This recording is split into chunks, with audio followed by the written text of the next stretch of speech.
Alright, this is going to be my snake game demo. We're going to start talking about this initial screen. It prompts the user to press in on the joystick, press down on the joystick. And immediately when the program starts, a while loop starts, and this is incrementing a counter variable, just a standard integer counter variable. And then when you finally press down on that, the while loop kicks out, it stops incrementing that counter, and then that counter variable is used as the seed for the rand function. So you set srand, which sets the seed. And then, and since that's a random seed, the rand function will be different every time. If you do not do this, the rand function will generate the same random numbers in the same order, therefore resulting in the apples being in the same place. So let's just reset everything. And then I'm going to press down on the joystick button. As you can see, the snake starts moving up, the lives displayed. And I can use the arrow keys to actually move the snake in any direction. And so I'm gonna hit the bottom wall, boom, snake respawns, and moving up, and if I hit the right wall, also die, and if I go up, also die, and then it says the game over, you lost. And you should have been able to hear this little tick. I can just show you again. And so I'm gonna reset, and as you'll see, the snake, the apple will be in a different position this time. And boom, you can kind of hear that little tick. Boom. And just to prove the left wall also will just kill you. Boom. You lost. Game's over. Alright, let's actually try and win this time.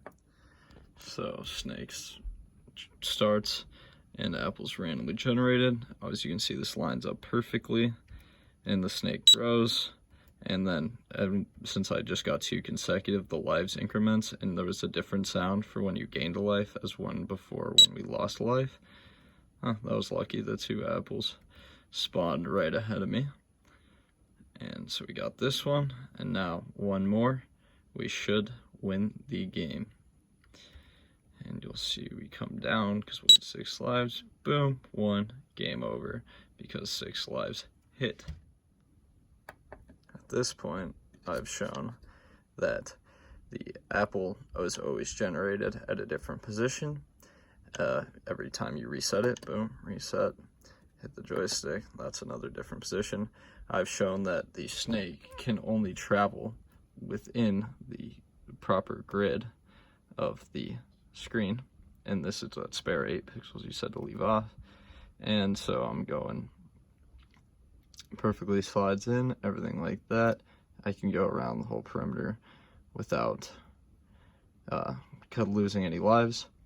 And I've shown that the snake lines up, everything works correctly, so the whole game works correctly.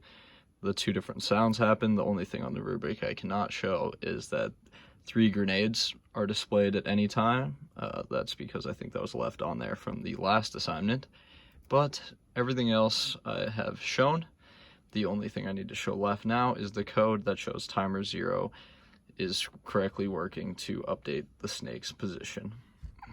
Now we're going to jump into the code. As you can see, the timer IRQ handler. This is the only thing I need to keep track of, is this 0.5 seconds. It's the only time dependent thing. So I have the snake ticks, and then when snake ticks equals 50, that means half a second. I'm going to increase the snake move counter. And then if I go to the main, which contains the snake move counter, and then go down, I